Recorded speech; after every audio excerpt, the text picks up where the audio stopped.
주님께 의탁하고 주님 어떻게 하면 좋습니까? 그것을 이야기합니다. 두 번째가 무엇이냐면은 날마다 말씀에 순종하는 길을 걷는다는 거예요. 우리가 누가복음 9장 23절 보시면 예수님은 이렇게 말씀하십니다. 날마다 제 십자가를 지고 나를 쫓을 것입니다. 쫓는단 말은 헬라어로 아콜로시스입니다. 이 아콜로시스의 의미가 뭐냐면은 눈길이 있어요. 눈길이 있는데 눈에 첫 번째 가는 사람의 발자국을 남깁니다. 그러면은 그 발자국을 보고 두 번째 따라가는 사람이 그 발을 그대로 밟고 가는 것. 그것이 바로 쫓는다는 의미, 아콜로시스예요. 한마디로 예수님의 뒤를 쫓는 자라면 예수님이 날마다 제 십자가를 지고 나를 쫓을 것이라 했던 그 의미가 무엇이냐? 바로 내가 내 인생 개척에서 첫 걸음을 떼면서 가는 삶이 아니라는 것입니다. 예수님이 이미 가신 길이 있어요. 먼저 밟고 가신 흔적이 있습니다.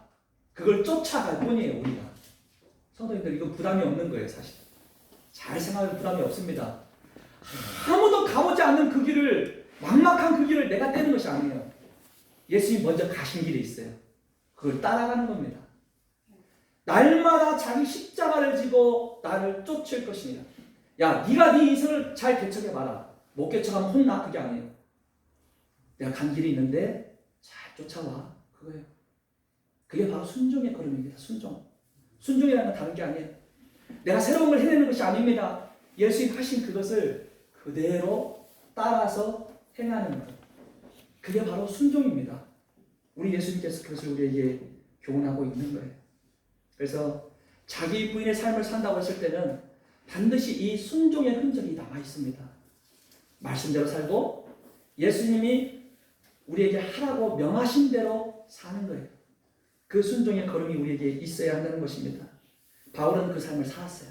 그래서 고린도전서 15장 31절 말씀 보시면 바울 이렇게 간증합니다. 형제들아, 내가 그리스도 예수 우리 주 안에서 가진 바 너희에게 대한 나의 자랑을 두고 단언하노니 그 다음 뭐라고 표현하냐면 나는 날마다 죽노라 표현하고 있습니다.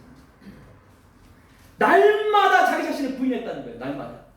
자, 바울의 이 자기 부인은 구원받을 때 거기서 나 부인합니다 하고 평생 사라지는 게 아니에요. 그 자신도 오늘도 나 자신을 십자가에 넘기고 부인하고 내일도 넘겼어요. 모레도 넘겼습니다. 자기 부인. 예수님의 그 순종의 걸음 똑같이 따라가는 것을 오늘만 따라가고 그친 게 아니고 내일 똑같이 또 걸었어요. 매일매일. 바울도 날마다 자기를 죽이고 십자가에 넘겼어요. 그 위대한 하나님의 사랑도 날마다, 우리도 날마다입니다. 날마다 자기 부인의 흔적이 있어야 예수님의 흔적이 그대로 남습니다. 사실 이런 삶을 본다면은 세상 사람들이 볼 때는 어떨 것 같아요? 지독히도 험한 길이구만 생각할 수도 있어요. 하야, 그런 길을 누가 걷냐? 너 편한 대로 살면 안 되냐? 저 신앙생활 한다는 사람들 참 힘든 길 가. 자기를 죽이고 자기가 하고 싶은 건 다 안 하고 산다고. 어휴, 고단한 길이야. 성도들 중에서 그럴 수 있어요. 야, 신앙생활 보통 어려운 게 아니야. 그 고단한 길을 어떻게 가? 나는 못 가. 포기. 구원받았으면 돼버렸지. 거기서 멈춰버려요. 이걸 주님이 기대하는 길이 아닙니다. 우리가 거듭났다면요, 반드시 성장해야 돼요. 반드시. 이건 우리에게 주신 하나님의 명령입니다. 우리가 거듭나고 응애 하고 태어나가지고 그 아기 모습 그대로 평생 살기를 원치 않아요. 주님이 기대하시는 삶을 살아내고 그 가운데 하나님의 평강을 맛보고 기쁨이 넘쳐나고, 야, 이 신앙생활이 이런 거구나. 행복을 느껴야 돼요. 그래서 예수님께서 우리에게 주신 말씀 가운데 마가복음 8장 35절은 이렇게 기록하고 있습니다. 누구든지 제 목숨을 구원코자 하면 잃을 것이요 누구든지 나와 복음을 위하여 제 목숨을 잃으면 구원하리라. 자, 우리 성도님들,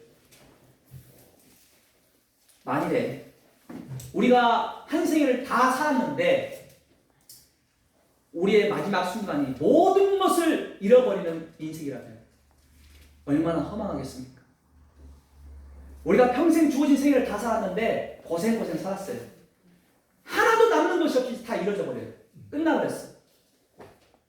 실패하는 인생, 패배하는 인생, 허망한 인생. 누가 살고 싶겠어요? 근데요, 이게 바로 역설이라는 것입니다. 예수님이 말씀하시기를 누구든지 제 목숨을 구원코자 하면 잃을 것이요 하는 것은 뭐냐면 자기 원하는 대로 산다는 거예요. 평생 자기 생애를 자기가 기대하는 삶, 자기 욕심, 자기 육신의 소욕을 따라 살아가요. 그런 자들은 어떻게 된다고 했습니까? 잃어버린다고 했어요. 잃어버린다. 자기 목숨을 구원한다는 것은 자기 마음대로 자기 하고 싶은 대로 산다는 거예요. 주의 말씀에 귀 기울이지 않고 마음대로 살아. 내 육신의 소욕대로. 마지막 순간에 싹 다 잃어져 버립니다. 남는 게 없어요. 그러나 예수님 말씀하시기를 누구든지 나와 복음을 위하여 제 목숨을 잃으면 구원하리라. 진정 가치 있는 삶, 진정 허망하지 않은 인생은 무엇입니까? 그것은 남는 게 있어야 하는 거예요. 남는 게. 지나고 보니 아무것도 남지 않아 있어. 단 하나도 건질 게 없어. 이 땅에서는요, 돈 꽤나 벌었어. 와, 나는 많이 벌었다. 이 정도는 먹고 살만하네. 근데 모든 생애가 끝났어요. 아무것도 남아있지 않아. 텅텅 비어있어요. 근데 예수님께서 누구든지 나와 복음을 위하여 제 목숨을 잃으면은 구원하리라, 이 의미가 무엇이냐? 풍성한 열매를 거두게 해준다는 것입니다. 우리 삶 가운데 나와 복음을 위한 삶을 살아봐라. 그 삶에 한번 내 인생을 걸어봐라. 이게 바로 가치 있는 삶입니다. 거기에 삶을 건 사람들은 남겨지는 게 있어요. 남겨지는 것. 영원한 세계로 이어지는 남겨지는 것이 있습니다. 바로 그것을 예수님께서 우리에게 추구해 보라고 말씀하시는 거예요. 우리 인생의 주인은 누굽니까? 누군가는 내 인생은 내가 개척하지, 나의 주인은 나다 표현할 수 있어요. 나의 주인은 누굽니까? 나의 주인은 예수 그리스도입니다. 성경은 나의 주인이 예수 그리스도라고 말합니다. 오늘 우리 삶에 내 인생을 내가 스스로 개척한다면 나의 주인을 예수님을 인정하지 않는 거예요. 로마서 14장 7절 8절 말씀 보시면 우리 중에 누구든지 자기를 위하여 사는 자가 없고 자기를 위하여 죽는 자도 없도다. 우리가 살아도 주를 위하여 살고 죽어도 주를 위하여 죽나니 그러므로 사나 죽으나 우리가 주의 것이로다 하고 표현하고 있습니다. 우리는 주인의 것입니다. 나 자신이 주인이 돼가지고 내 인생의 결정권을 쥐고 내가 원하는 대로 마음껏 살아보십시오. 그것은 주님이 기대하는 삶이 결코 아닙니다. 남겨지는 게 없는 삶입니다. 아무리 내가 내 인생 잘 살았다고 해도 그 마지막은 허망한 결론으로 끝날 것입니다. 그러나 나의 주인은 주님이시고 사나 죽으나 내가 주님의 것이다라고 인정하고 매일매일 나를 비우고 나를 부정하고 나를 부인하고 내 삶을 예수님께 의탁할 때 그 삶에는 가치 있는 것만 남습니다.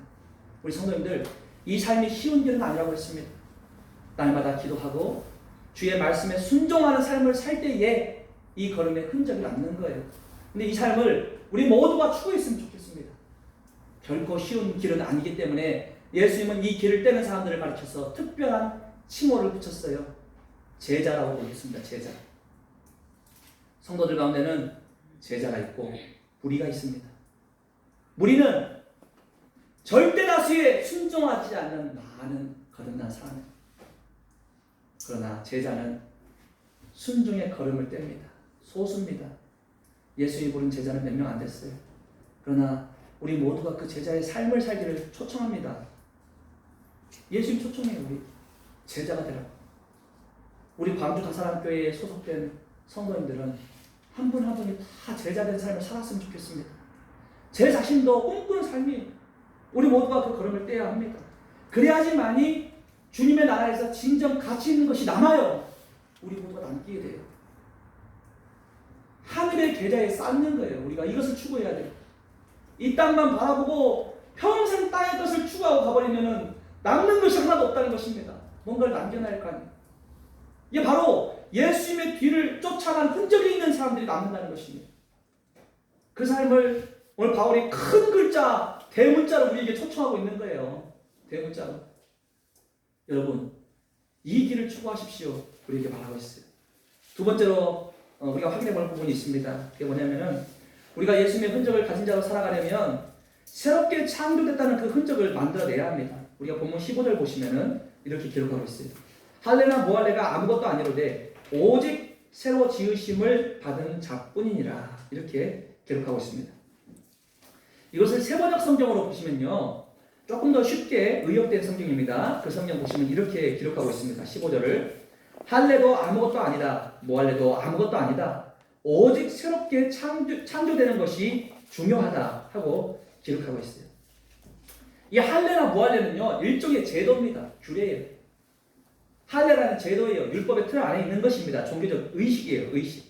근데 그 당시 초대교회 사람들은 이 의식에 대해서 굉장히 많은 고민을 했고, 해야 하느냐 말아야 하느냐 많은 갈등을 했어요. 오늘 이 시대 사람들은 고민하지 않잖아요. 그 당시 사람들은 이걸 갖고 치열한 고민을 했다는 거예요. 근데 바울은 그 시대 그 성도들에게 뭐라고 말합니까? 할례? 무할례? 성도들이요, 그건 중요한 게 아닙니다. 진짜 중요한 것은 무엇이냐? 새로운 생명을 새롭게 태어나게 하는 그 창조의 역사가 있어야 하는 것입니다. 이게 중요하다고 강조하고 있습니다. 우리 교회 가운데 그게 필요합니다. 교회는 뭘 지키고 뭘 하지 말아야 합니다. 이거 강조하는 것이 중요한 게 아니에요. 중요한 것은 영혼을 거듭나게 하고 낭망하고 무너져 있는 성도를 이렇게 세우고 힘겨워하는 사람들을 위로하는 그 창조의 역사가 계속 일어나야 돼요. 생명을 살리는 역사가 일어나야 돼요. 세상을 향해서는 잃어버린 영혼들을 구원하고 교회 내에서는 육체적인 질병과 삶의 힘겨운 문제들로 고민하는 성도들을 교제해가지고 그 마음을 위로해주고 다시 세워주는 그 역사가 일어나야 한다. 그것을 지금 사도 바울이 이야기를 하고 있어요. 사실 예수님의 사역 자체가 그랬습니다. 예수님은요, 늘 이렇게 창조의 역사들을 이뤄내는 공생애를 사셨어요. 가만히 생각해보면 예수님 사역 기간 가운데 가늠하다 어떤 광장에 잡혀온 한 여인을 보시고 예수님께서 그 여인이 바로 돌에 맞아 죽게 생긴 그 상황에서 그 여인을 구원해요. 구원해가지고 다시 새로운 출발의 기회를 주십니다. 그 생명이 이뤄져 버리는 인생이 아니라 한 번 더 살아낼 수 있는 기회를 예수님이 주셨어요. 12회를 혈류증을 앓고 있던 여인이 예수님의 옷자락을 만져가지고 혈루의 근원이 마르고 새 생명을 얻었습니다.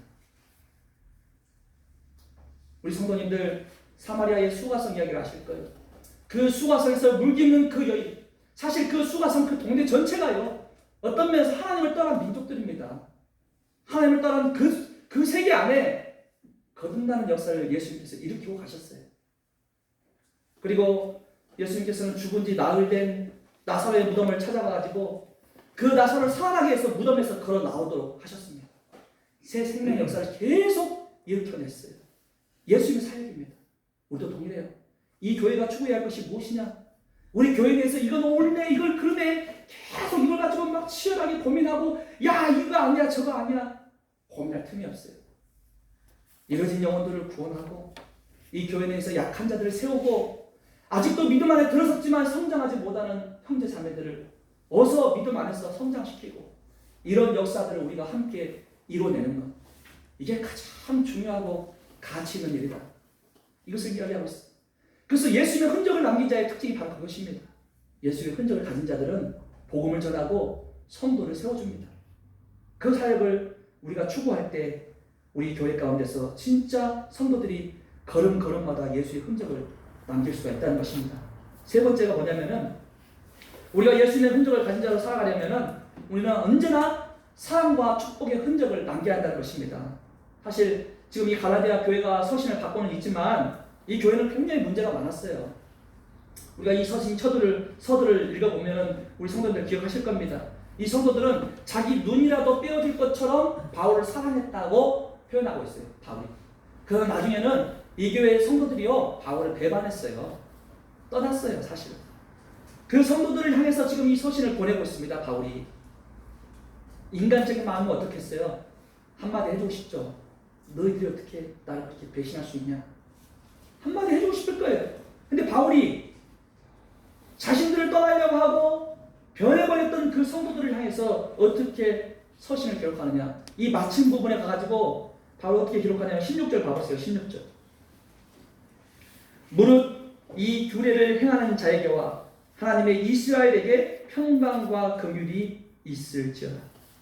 평강과 긍휼을 기원하고 있습니다. 하나님 앞에. 18절 말씀도 보세요. 마지막 절. 형제들아, 우리 주 예수 그리스도의 은혜가 너희 심령에 있을지어다. 아멘. 우리 주님의 은혜의 축복을 빌어주고 있습니다. 이렇게 하면서 서신을 마무리하고 있어요. 바울. 이게 바로 참된 그리스도인의 자세입니다. 우리가 인생을 살다 보면요, 때로는 부딪히는 사람 만날 수 있어요. 그런 사람들과 함께 상처를 주기도 하고 상처를 받기도 할 수 있습니다. 그럴지라도 우리 그리스도인들은요, 마지막 남기는 말이 상처의 말이 돼서는 안 됩니다. 언제나 축복이 되어야 합니다. 축복. 내가 몸담았던 직장을 떠나게 됐습니까? 그 직장에 있는 사람들과 직장 생활하면서 갈등을 했었어요. 마지막 마무리는 그들을 용서하고 포용하고 축복하고 사랑하는 말을 남기고 떠나야 합니다. 그게 그리스도인입니다. 그리스도인은 그들에게 마지막으로 기록되는 것이 저 사람은 우리를 미워하는 것이 아니고 끝까지 사랑의 표현을 하고 갔어로 기억돼야 돼요. 이게 그리스도인이어야 합니다. 바울이 그랬어요. 바울이. 이 성도들은 바울을 떠났던 자들이에요. 그러나 이들을 향해서 축복의 은혜의 표현들을 하나님 앞에 기도하고 마침을 하고 있습니다. 우리는 사실 연약한 자들이라서 때로는 갈등하고 투쟁하고 다툽니다. 우리 육신의 모습이 나타날 수 있어요. 그러나 하나님이 기대하시는 삶은 무엇입니까? 상처 주지 않고 사랑하고 포용하는 삶일 거예요. 그럼 우리가 그 갈등하는 사람들을 어떻게 해야겠습니까? 언제나 헤어짐의 마지막이 그들과 안 좋은 관계가 아니라 아름다운 마무리로서 끝내고 가야 한다는 것입니다.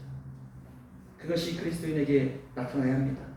하나님이 기대하시는 삶은 베푸는 삶이고 희생하는 삶이고 용납하는 삶이고 섬기는 삶입니다.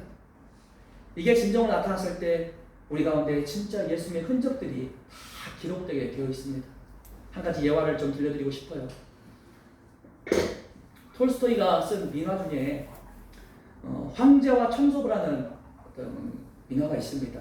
이 내용이 뭐냐면은 한 황제가 있는데 그 황제가 어느 날 많은 사람들에게 초청장을 보냅니다. 귀족과 귀고인들에게 초청장을 보내서 그 초청장에 뭐라고 기록해놨냐면 여러분, 제가 몇 날 몇 시에 여러분을 초청합니다. 이 자리에 오는데 이 자리에 오신 이 초청장을 받으신 분들 중에서 가장 손이 예쁜 사람, 그 사람 한 명을 제가 뽑아가지고 큰 상을 주고 나와 내 이 황후 옆에 앉혀놓겠습니다. 그 영광된 자리에 앉히겠습니다. 그 초청장을 보냈어요. 그랬더니 이 초청장을 받은 사람들이 어떻게 하면 내 손을 이렇게 예쁘게 할 수 있을까? 막 장식을 하기도 하고 반지를 이렇게 가락지를 끼기도 하고 향수를 치치 뿌려갖고 아주 예쁘게 이렇게 향기도 좋게 해가지고 이제 손을 꾸미고 갔어요. 손톱도 이렇게 자르고. 그래서 궁궐에 딱 도착했는데 저 앞에서 이제 왕이 나와가지고 어떤 손이 가장 예쁜 손인가 쭉 확인하려고 그 사람들 사이를 갑니다. 손을 한번 보겠습니다. 손을 다 봐요. 하나씩 하나씩 다 점검하는데 이들 손이 진짜 예쁘게 생긴 거예요. 막 가락지 끼고 뭐 여기 금 이렇게 팔찌를 끼고 향기도 막 기가 막힙니다. 그런데 왕의 눈에 봤을 때는 어느 것 하나 만족스러운 것이 없어요. 실망스러운 표정을 안고 아무도 없구나. 돌아서려고 하는데 길 모퉁이에서 청소를 하고 있는 청소부 할머니를 봤어요. 할머니 잠깐 이리 와보시오. 불렀어요. 근데 할머니가 부끄러워갖고 숨습니다. 아니 아름다운 손 자랑하는 대회인데 청소부 할머니가 당연히 부끄러워하죠. 숨는데 잠깐만 와보세요. 그 할머니를 이제 불러가지고 손을 한번 보여주시겠습니까? 할머니가 하고 뒤로 숨겼어요. 한번 봐봅시다. 저 보세요. 손을 이렇게 싹 내밀었는데 이게 보기에도 민망할 정도로 거칠고 깊은 주름이 피어 있고 막 험악한 손입니다. 험악한 이 손이 끌어갖고 내면 그때 이 왕이 할머니 잠깐 이리 오십시오. 자기 바로 옆자리에 딱 앉힙니다. 옆자리에 앉혀놓고 거기에 초청을 받아온 수많은 귀족과 귀부인들에게 큰 소리로 외칩니다. 여기 이 사람의 손에 새겨진 가장 아름다운 영광을 보아라. 세상에서 가장 아름다운 손은 보석과 향수로 장식된 손이 아니라 땀과 수고와 성실함으로 장식된 손이다. 진정 이 나라를 강하게 하고 백성을 풍요롭게 하는 손은 바로 이와 같은 손이다. 오늘 하나님 우리에게 기대하시는 삶이 그겁니다. 누군가를 위해서 희생하고 헌신하는 노력의 흔적, 바로 그것을 기대하시는 거예요. 그리스도의 흔적이 남기를 기대하십니까? 사랑의 흔적, 희생의 흔적, 헌신의 흔적이 남아있어야 합니다. 누군가가 봤을 때는 참 고단해 보이고 아름다워 보이지 않아도 하나님 눈에서 봤을 때는 가장 가치 있는 흔적입니다. 그것이 오늘 이 교회에서 내 스스로가 그 흔적을 남기기를 결단할 수 있기를 원합니다. 우리 성도님들, 성도를 위해서 깨어진 그 흔적은 우리 주님이 가장 기뻐하는 흔적입니다. 때로는 그 삶이 내 육신의 고단함처럼 느껴질 수 있어요. 그러나 그것을 기쁨으로 감당할 수 있습니다. 누군가를 위해서 깨어지는 삶은 언제나 심령 안에 평강이 넘칩니다. 행복합니다. 기쁨이 넘쳐요. 내 육신은 조금 고단해도 행복해. 그래서 우리 예장님분들도 뒤에서 남들보다 일찍 나와서 음식을 장만할 때도 그 가운데서 웃음이 떠나지 않지 않습니까? 그것은 성도들이 점심에 맛있게 먹는 모습을 기대하기 때문이에요. 그러나 그것을 준비하는 과정에서 어때요? 이거 이번 주에 도대체 나의 당번 때 무슨 음식을 해야 하냐 고민할 수 있어요. 그러나 성도들이 맛있게 먹는 모습을 보고 행복해합니다. 이게 섬김의 모습에서 나오는 특징들이에요. 때로는 남들이 아무도 보지 않는데 아침 일찍 나와가지고 이 예배당을 청소하는 사람들이 있을 수 있어요. 아무도 안 봐요. 안 보지만 성도들이 예배에 동참할 때 아주 청결한 환경에서 예배할 수 있도록 남몰래 헌신하는 사람이 있어요. 이와 같은 흔적, 그게 우리 주님의 나라에 갔을 때 가장 많이 기억되고 칭찬받는 흔적입니다. 이게 바로 예수님이 걸어가신 흔적이고 우리가 그런 흔적을 남겨야 한다는 거예요. 이제 말씀을 좀 정리하겠습니다. 오늘 세상을 살아가는 사람들은요, 자기의 영광을 위해서, 자기의 멋진 흔적을 남기기 위해서 고군분투합니다. 내가 이런 사람이야. 이것을 알리기 위해서 많은 노력을 해요. 그러나 우리 그리스도의 삶을 어때야 합니까? 이 땅 위에서 나의 흔적을 남기는 게 목표가 아닙니다. 이 땅 살아가면서 예수 그리스도의 흔적을 남기는 게 우리 최종의 목표가 되어야 합니다. 하늘에서 영원히 남는 흔적은 바로 우리가 이 땅에서 예수님을 드러낸 삶 그거 하나만 남기 때문입니다. 우리 성도님들 세상 가운데서 내가 이루고 싶은 꿈 마음껏 추구하면서 살아보십시오. 결과가 좋을 수 있습니다. 성공할 수 있어요. 많은 것을 이룰 수 있어요. 그런데 내 한 생에 끝나면 아무것도 남지 않습니다. 단지 살아있을 때 인정받고 영광받고 끝나는 거예요. 그러나 주님의 나라를 위해서 살아낸 그 모든 삶은요, 단 하나도 이루어진 것 없이 주님의 나라로 연결됩니다. 단 하나도 이루어지는 것이 없습니다. 우리 성도님들, 단 한 번 봉사했던 그것조차도 우리 주님이 기억하십니다. 헌신했던 그 삶의 흔적을 전부 다 기억하세요.